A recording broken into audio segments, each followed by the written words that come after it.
What's up mga Tracy? Ngayong araw ay maglalabas na naman tayo ng panibagong unit. Si boss nga pala ay galing ba ng Lipa, Batangas at tumayo pa dito sa shop natin sa Candelaria, Quezon para magpabuo na kanyang unit. Dito ay binububungan na ng aking kumpare ang side. At dito nga ay malapit lang matapos ang ating unit. Kaya pinupunasan na lang natin at nililinis yung ibang parte. Para naman pag kuha ng customer natin ay maayos at hindi na masyado matalas o madumi. Yan nga pala po ay inabot ng 30,000 ang paggawa ni boss. Sa tagpulong po pala namin sa tagal niyan ay 2 months. Pero yan po ay nailabas na ng 1 buwan at kalahati. At sa parteng yan niya ay kakabit na natin ang upuan niya upang diretso na pag-release at konting punas para naman hindi maduming tingnan pag ilalabas na. Ito na nga ang finished product natin. At tumaang pa nga si Jepski.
You so right, and I know you like. So come and push it on me if it feels alright. Wanna drop it low and break me off? No, she doesn't mind. Ito na nga yung sunod nating release. At sa parte nga po ayan ay tayo po ay nadiliyo na sa kadahilanan. At sa parte nga po ayan ay tayo po ay nadiliyo na sa kadahilanan po tayo ay nadayo ng ating kaibigan. Ito nga po pala ay inabot ng 38,000 pesos. Semi-pure stainless. At din nga po ay medyo inabot ng hapon ng ating customers sa dahilanan po meron pang ibang mga napadagdag. At shout out po sa aking mga kagawa na si Utol Jet Lee Hazareno. At shout out din po kay Kuya Lubeng na napadayo dito sa ating shop. At tayo po ay nilasing.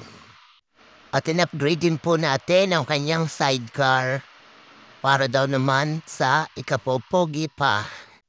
At siya naman po tayo talaga nalasing ng mga oras na yan kaya ako'y hindi niyo na makita sa video. Salamat.